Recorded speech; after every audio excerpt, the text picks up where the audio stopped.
Good morning aspirants. कैसे हैं आप लोग 71st बीपीएससी के लिए तैयारी में जुट गए होंगे और आशा भी है कि आप जुट भी गए हों। तो अभी हम 71st बीपीएससी जो 10 सितंबर को निर्धारित है उसके बारे में जानने की कोशिश करेंगे कि हमें क्या पढ़ना चाहिए और क्या नहीं पढ़ना चाहिए। और एक बार यदि आप सोर्स जान लें तो उसके बाद मेरी यह विनती है कि आप बस उसी के ऊपर फोकस करें और फिर उसी को पढ़ें, मैक्सिमम से मैक्सिमम रिवीजन करें। तो आइए देखते हैं कि आपको क्या सब पढ़ना है। तो ये एक पेपर कटिंग है, आप सभी ने देखा ही होगा। सबसे पहले बताया गया था कि 4.39 लाख आवेदन आए हैं, लेकिन फिर उसके बाद जो है वो 83,000 और आए। तो अभी लगभग 4.70 या 4.8 के आसपास है।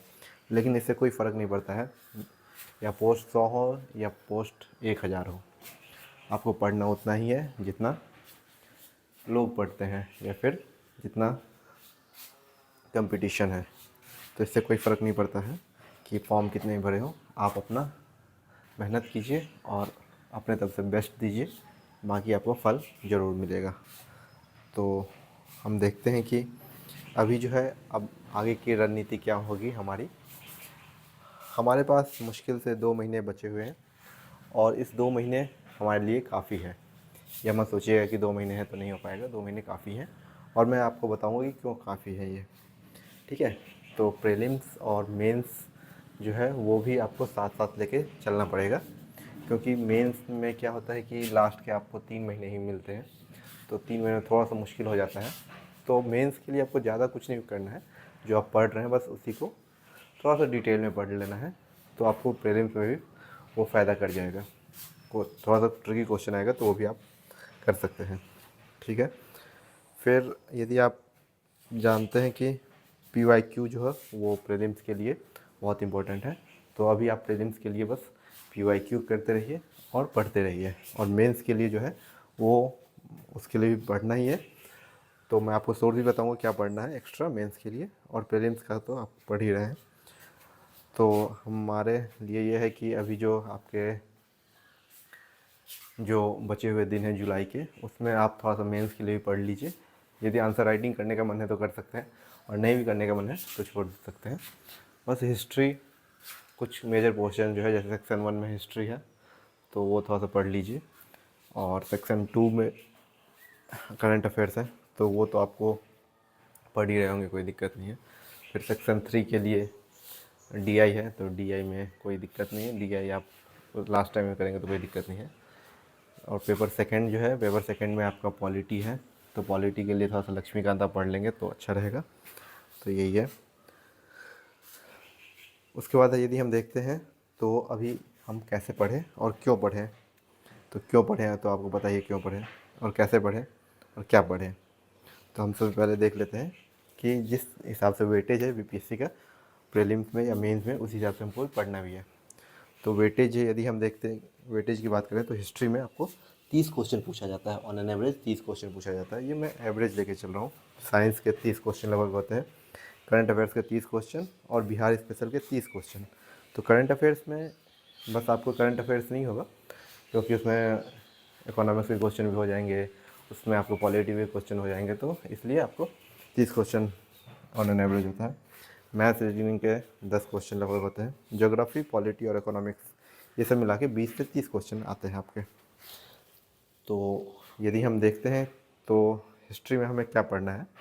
हिस्ट्री में सबसे पहले आपको प्रीलिम्स की बात करें तो ल्यूसेंट और क्राउन, ल्यूसेंट या क्राउन, इस दोनों में से कोई एक पढ़ लीजिए, दोनों बढ़िया हैं।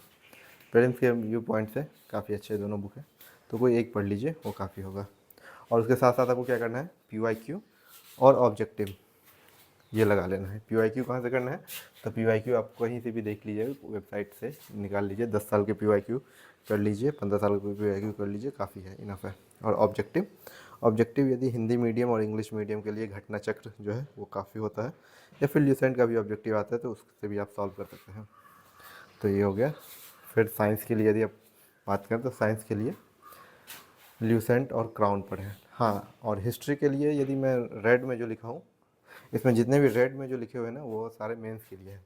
तो यदि आपको मन है तो मेंस के लिए थोड़ा सा पढ़ लीजिएगा एनसीईआरटी। और एनसीईआरटी कौन सा पढ़ना है आपको? 8th क्लास के 6th 7th 8th और 11th 12th, ये एनसीईआरटी पढ़ना हो तो ये पढ़ लीजिए। नहीं तो आर एस शर्मा बुक आता है ऑक्सफोर्ड पब्लिकेशन का, और एंशियंट हिस्ट्री का और मेडाइवल हिस्ट्री के लिए भी एक बुक आता है, वो पढ़ लीजिए। और स्पेक्ट्रम के लिए स्पेक्ट्रम पढ़ लीजिए आप। पीडीएफ भी मैं अवेलेबल करवा दूंगा, नहीं तो आप बुक खरीद सकते हैं। तो स्पेक्ट्रम आप पढ़ लीजिए हिस्ट्री के लिए, मॉडर्न हिस्ट्री के लिए, वो काफ़ी है। जिससे आपके प्रीलिम्स में तो फ़ायदा होगा ही, और मेंस का आपका कंटेंट अच्छे से तैयार हो जाएगा। फिर यदि हम साइंस की बात करते हैं तो मैंने बताया था कि ल्यूसेंट और या क्राउन में से कोई एक किताब पढ़ लीजिए। फिर पीवाईक्यू सॉल्व कर लीजिएगा उससे, और ऑब्जेक्टिव बना लीजिएगा ल्यूसेंट या घटना चक्र से। दोनों में से, या दोनों करना है तो दोनों कर सकते हैं, या एक करना है तो किसी एक कोई कर लीजिए तो वो काफ़ी है आपके लिए। फिर करंट के लिए यदि आप बात करें तो एडिटोरिया के लिए, एडिटोरिया का जो मंथली मैगजीन है वो कर सकते हैं आप। या मंथली मैगजीन नहीं करना चाहते हैं तो आप ईयरली जो है, ईयरली कंपाइलेशन आता है, अभी आ जाएगा तो वो कर लीजिए एक बार। अभी मैं यदि आपको सलाह दूं तो अभी जो आया होगा वो कर लीजिए, और फिर लास्ट मंथ का जो आएगा वो कर लीजिए, क्योंकि अभी यदि कर लेंगे तो आपको मैक्सिमम कवर हो जाएगा। फिर लास्ट मंथ का बचा होगा तो उसमें कर लीजिएगा। और उसके पीछे जो ऑब्जेक्टिव्स होते हैं, ऑब्जेक्टिव क्वेश्चन होते हैं, वो कर लीजिएगा। स्पीडी का भी ऑब्जेक्टिव होता है तो भी कर लीजिएगा, तो आपका एडिटोरिया से काफ़ी अच्छे से कवर हो जाएगा। नेशनल और बिहार दोनों का अलग अलग मैगजीन आता है तो आप दोनों कर लीजिएगा। ईयरली कंपाइलेशन कर लीजिएगा, वो मोर देन इनफ रहेगा आपके लिए। जितने भी बच्चे पिछले साल दिए होंगे 70th का बीपीएससी, तो आपको उनको पता होगा कि कितने क्वेश्चन आ गए थे। इसमें से 60 to 70% क्वेश्चन आ गए थे एडिटोरिया से, तो आप कर सकते हैं। मैं किसी का स्पॉन्सर नहीं कर रहा हूँ, बस एडिटोरिया थोड़ा सा ठीक है तो इसलिए आप कर सकते हैं। फिर बिहार स्पेशल जो चौथा हम लोग का लिस्ट ऑफ प्रायोरिटी है, बिहार स्पेशल में आप क्राउन से कर लीजिए बिहार स्पेशल का, या फिर कोई भी बिहार स्पेशल का कोई भी किताब आता है। तो मैं क्राउन से पढ़ा हूँ इसलिए आपको क्राउन से का भी बता रहा हूँ, तो क्राउन से कर लीजिए। और फिर उसका ऑब्जेक्टिव भी सॉल्व कर लीजिएगा, पीछे ऑब्जेक्टिव है वो सॉल्व कर लीजिएगा, और पीवाईक्यू कर लीजिएगा, आपका हो जाएगा, इससे बिहार स्पेशल हो जाएगा। फिर हम पाँचवा जो टॉपिक है वो मैथ है या रीजनिंग। मैथ्स रीजनिंग दोनों सेम ही रहता है, क्योंकि दोनों में लॉजिक लगाना होता है। मैथ में थोड़ा सा आपको फार्मूला बेस्ड होता है, लेकिन रीजनिंग में लॉजिक लगाना होता है। तो वो यदि आपको करना है तो पीवाईक्यू कर लीजिए। और यदि आप टेस्ट कुछ और टेस्ट लगा लीजिएगा, जैसे टेस्ट सीरीज होता है तो एडुटेरिया का, या फिर अलग अलग टेस्ट सीरीज है खान स्टडी ग्रुप का, तो उससे भी आप कर सकते हैं। वो हो जाएगा, मैथ्स और रीजनिंग हो जाएगा। क्योंकि मैथ्स और रीजनिंग में क्या है कि आपको श्योर शॉर्ट क्वेश्चन होते हैं, तो 10 क्वेश्चन में से 10 तो 10 नहीं बना पाएंगे आप, लेकिन 8-9 भी क्वेश्चन बन जाते हैं तो आपको नंबर फिक्स रहते हैं, तो उतना आप एज ले सकते हैं दूसरों से। उसके बाद यदि हम ज्योग्राफी की बात करें, ज्योग्राफी, पॉलिटी और इकोनॉमी, ये तीनों जो सब्जेक्ट हैं वो आपके, इसमें थोड़ा सा ज़्यादा मेहनत नहीं करना है आप, थोड़ा सा लेकिन बस देख लीजिए, पीवाईक्यू और ऑब्जेक्टिव देख लीजिए तो आपका अच्छा हो जाएगा ये। तो ल्यूसेंट कर लीजिए इसके लिए, ज्योग्राफी के लिए। उसके बाद पीवाईक्यू और ऑब्जेक्टिव दोनों सॉल्व कर लीजिएगा।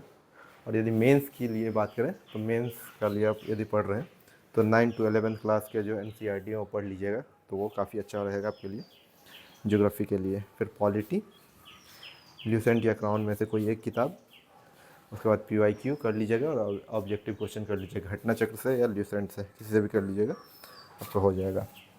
और यदि मेंस के लिए यदि आप कर रहे हैं अभी तो लक्ष्मीकांत पढ़ लीजिएगा, वो काफ़ी, लक्ष्मीकांत में सब टॉपिक नहीं करना है, मैं कुछ टॉपिक आपको मेंशन करवा दूंगा, मार्क करवा दूंगा, आप कर लीजिएगा, उससे हो जाएगा।